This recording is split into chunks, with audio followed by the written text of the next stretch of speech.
بسم الله الرحمن الرحیم. الحمد لله رب العالمین و صلی الله علی سیدنا محمد و آله الطاهرین. مستی نه از پیاله نه از خم شروع شد.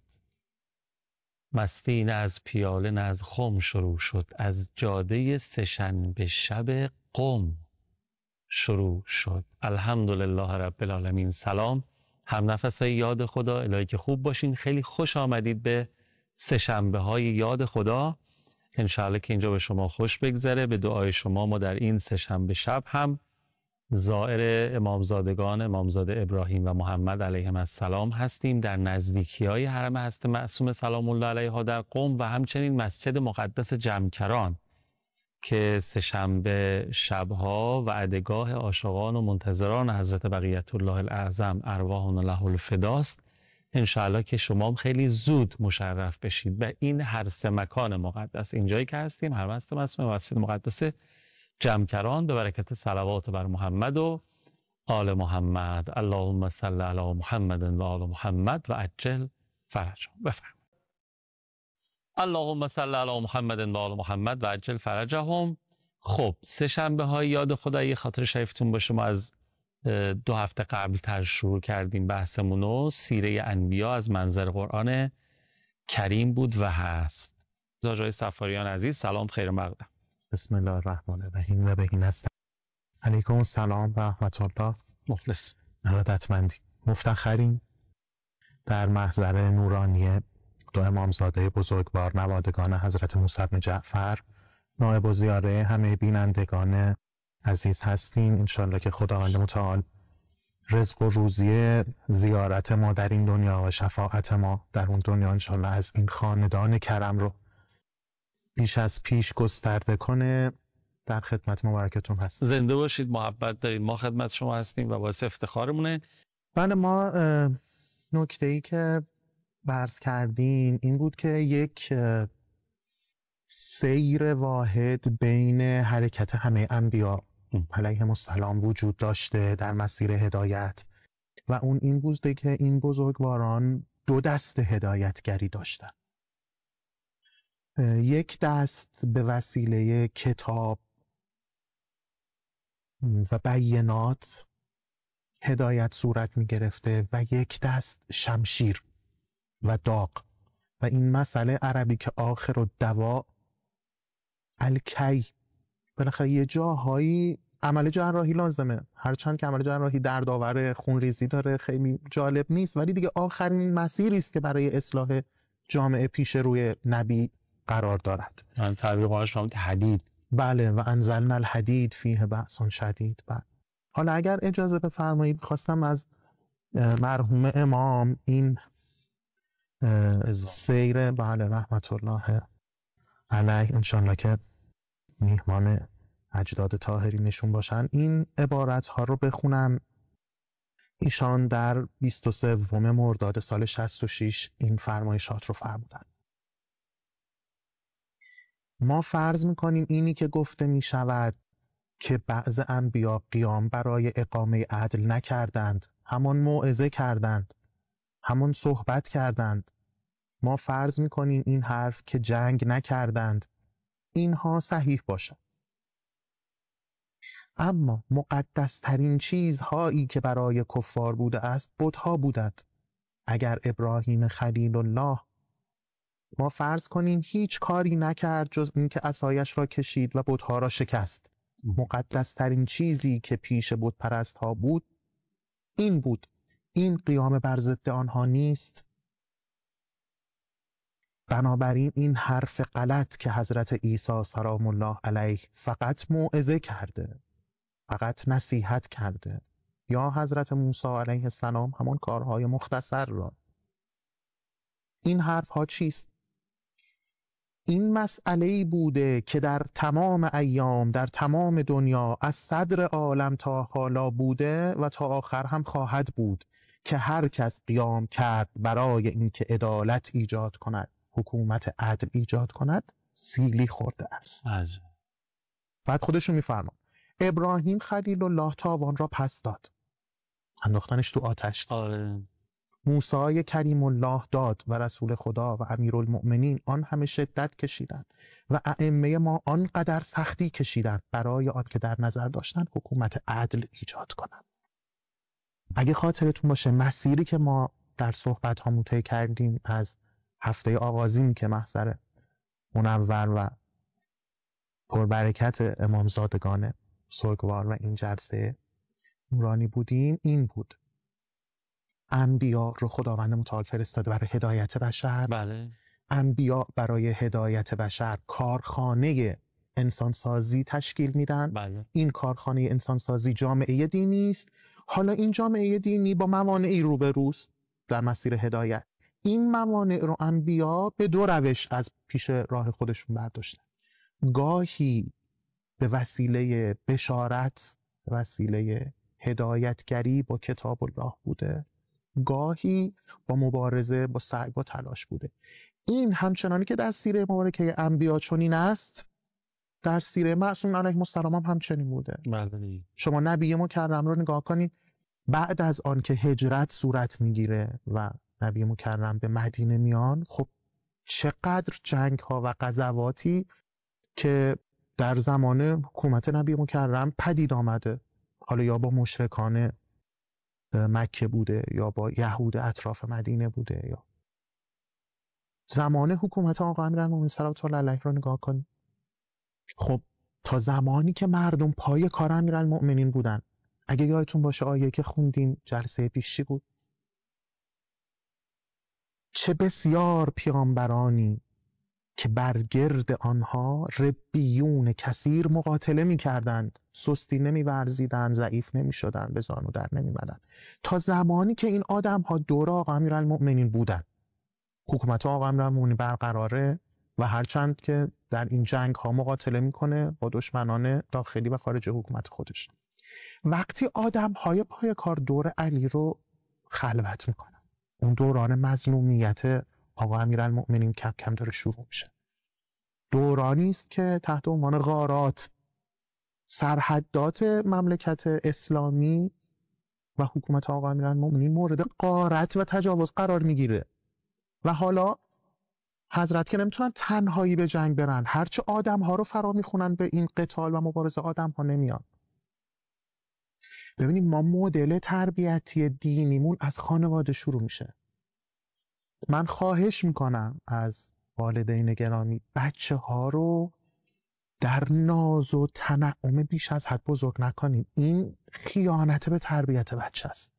ناز پرورد تنعم نبرد راه به دوست. شما نگاه کنید، سبک زندگی مؤمنانه سبک زندگی مجاهدانه است. گاهی به صورت کنترل شده به بچه ها سختی بچشانید، کنترل شده. حتی اگه میخواید سعادت این دنیاشون، بله، حتی اصلا اگه دوست دارید در آینده ببینید اینا در امکانات و رفاهیت زندگی میکنند، باید از دل سختی اون، وگرنه قدر نمیدونم این اصلا بهش نمیرسن. ببینید مثال عرض میکنم. ببین مثلا کوه نوردی، خب یه ورزش مهیجه، تفاوتش با پیاده روی چیه؟ شما تو پیاده روی وقتی مثلا به بچه‌تون میگین که امروز بعد از ظهر می‌خوایم بریم پیاده روی، می‌خوایم بریم ورزش، می‌خوایم بریم، آره، وسط راه که خسته بشه چیکار میکنه؟ میگه من دیگه نمیتونم، بریدم و میشینه کنار. هر چی میگه نزدیک داریم میرسیم. کوه نوردی خوبیش اینه که مقاوم انسانو بار میاره، چون شما راه پس و پیش نداری. نمیتونی بگی من خسته شدم میشینم، ناچاره از اینکه لااقل مسیر رو برگردی تا پایین.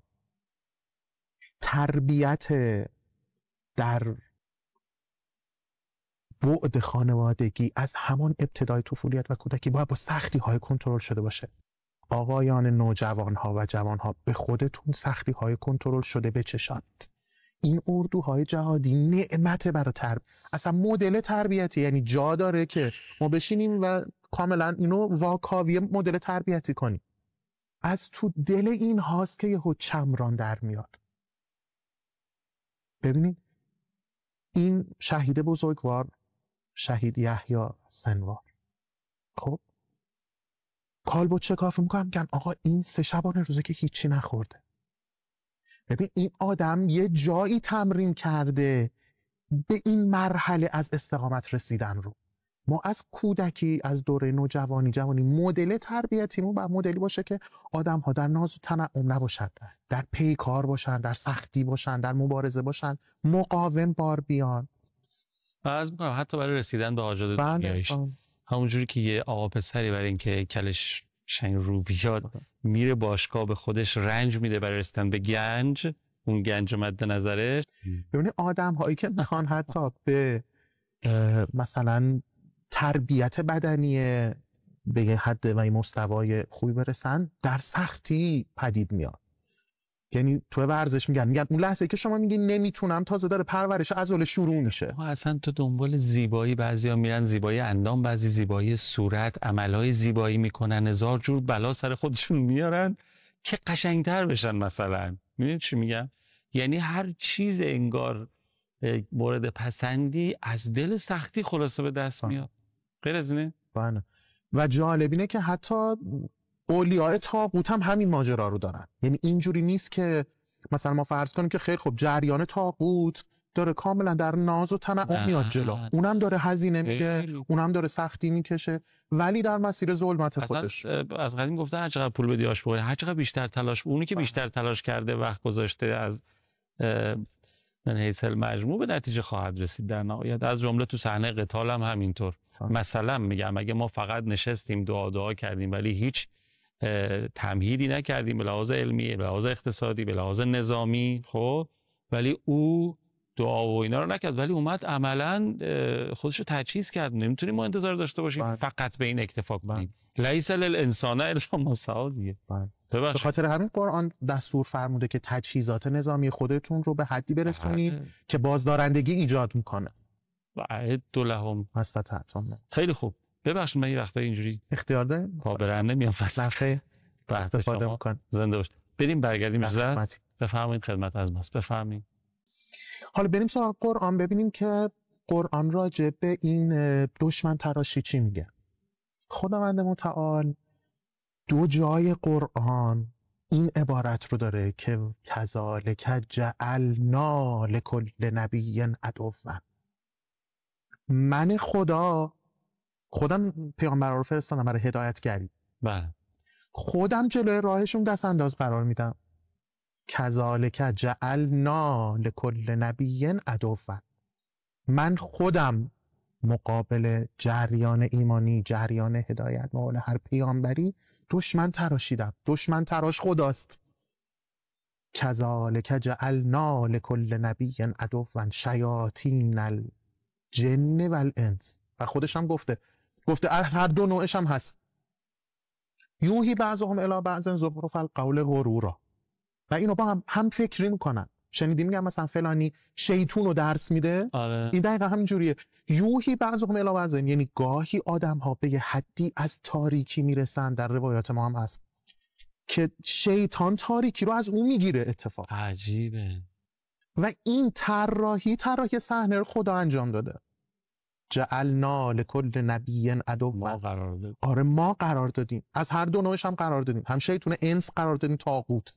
جلوی هر پیامبری یه نفر آدم هست که شاخ میشه. و شیاطین جن هم قرار دادیم. اینا با هم فکری میکنن. چیکار میکنن؟ یوحی بعضهم زخرف القول غرورا. حرفهای فریبنده ولی به ظاهر جذاب. بسته بندی شیک میکنه، تحویل تو میده. خیلی نکته مهمه. آره آقا، حقوق بشر. ببین مثلا میخواد بگه که تو حجاب تو بردار. چی میگه؟ میگه که این موهای تو نباید نسیم خنک صبحگاهی در او بپیچد. ببین حرف باطلو داره تزیین زیبا میکنه و تحویل تو میده.